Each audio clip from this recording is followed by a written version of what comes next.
Joni, Yes, Chef. how does that taste? Oh. No, not nice. Got no flavouring in it at all.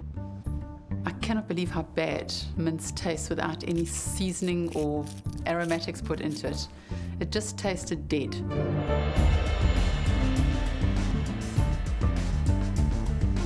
It's just the meat to start off a bobotie, but it really doesn't taste nice. Ozzy, Yes, chef. Bobotie, have you made it before? Never. Never ate Bobotie either. Aye. So you've never eaten it and you've never made it. How confident are you about replicating it? I've watched someone make Bobotie before. Okay, well, I hope you paid attention when you were watching that person make that bobotie. It's been a while.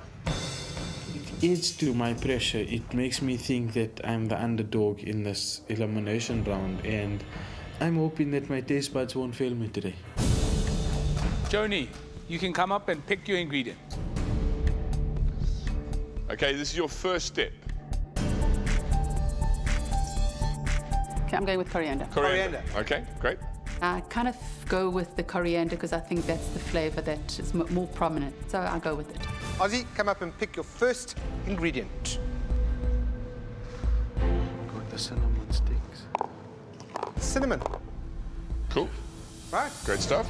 I know cinnamon works very well with mince, and it's also not such a harsh spice. It adds a sweety, savoury flavour to the mince. Think about it. What have you taken? I've taken the mild and spicy curry powder. Okay. A bobotie is not a curry. It just needs that hint of the curry powder. It mustn't overpower the taste. I heat my curry powder in a bit of oil just to release the flavours and then add that as my first step to make my bobotie with. Step number 2 for Joni. I'm going to go with the mild and spicy curry powder. Curry powder? Yep. It's better to cook off your spices and then add it through. Ozzy, Go with the curry powder. Curry powder. curry powder. Mild and spicy. Heat it through in some water in a hot pan just to bring out all the flavours. What's it gonna be, Karen? Turmeric. Turmeric. Cool. My second ingredient that I chose is the turmeric, but more for the colour as well, that prominent yellowish tint that you get from a bobotie. Joni, you ready to come up? Step up, third ingredient. Bayleaf. That's one of the ingredients I am 100% sure is in a bobotie. Joni's put a bay leaf into her mince. It's not the way it's done traditionally. Classically, it's put in the egg custard and it bakes in there and it scents that custard as it bakes. Karen? Remember, only 2 more after this step. Choose wisely. I am a bit hesitant about this one. Personally, I love putting a fresh herb in. That is coriander. She takes coriander, the fresh coriander leaves, and that is really not traditional. That is sort of some fixed up version of bobotie. I'm thinking, I don't think I did the right choice. Karen, you are backwards and forwards. Doubting my choice. Well, you've already made the choice. No. Could have taken cinnamon. Is she having one of those mixed spice moments? I'm kind of worried. I've got the coriander, but I'm not using it because I still have to stick to the brief, which is a traditional bobotie. Joni, you ready for step number 6? I am. What's it going to be? Cinnamon. Cinnamon. Right, step number 6 for Ozzy. Listening to my other competitors, they all chose different ingredients, but I had my own way of going about infusing and fixing my dish. I picked up sliced bread, which I thought would absorb a lot of the liquid from the mince and help it come to a thicker consistency. Karen, step number 6. With traditional bobotie, you add your bread and milk, but you actually squeeze out the excess milk and then add the bread to your meat mixture. For this last step, you can take up to a maximum of 3 ingredients from the table. Joni. My final step, I know I've got to get all my ingredients for my custard. And if I don't pick them right, I'm doomed. So I decide to go with the bread that's in the milk, the cream, and eggs, which you need to make a custard. Ozzy, step up to the table. I know that this step I need to make a savory custard. I take milk, bay leaves, and eggs.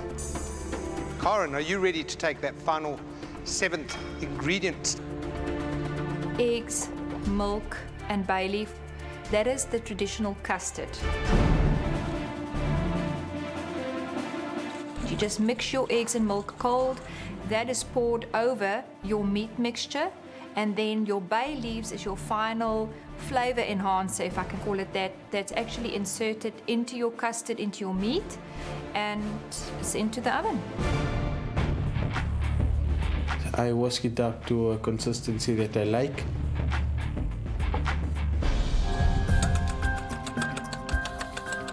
I start making my custard, and the cream is incredibly thick. I didn't realize it was double whipped, so it's quite rich. And then I pour it over my meat.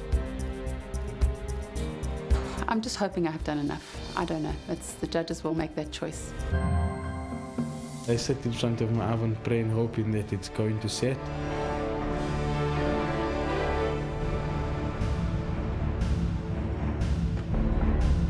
I've actually corrected my dish only in 6 steps, which is dangerous. I'm not here to take chances, but I'll rather leave it out than adding it just because I have it and then really ruining my whole dish. Not having any experience making bobotie ever in my life, I think I'm not too far off. Now it's just up to the judges whether they enjoy the taste of my bobotie and whether they feel it's following tradition. It all comes down to flavors, and I'm quite happy with the flavors that I've put in.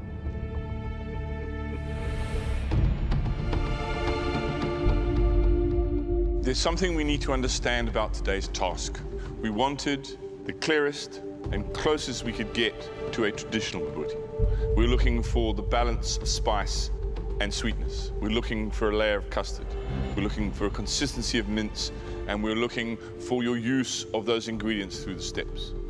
Joni, your elements were there. The custard was evident.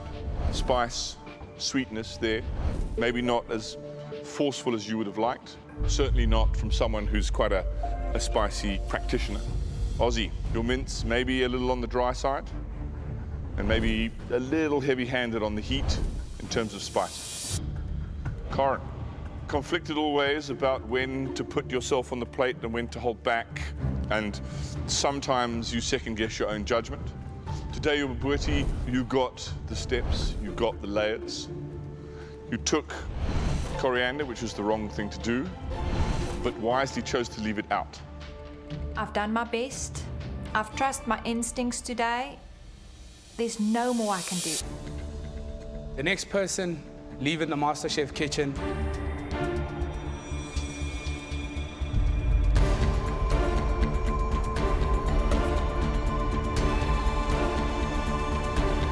is Joni.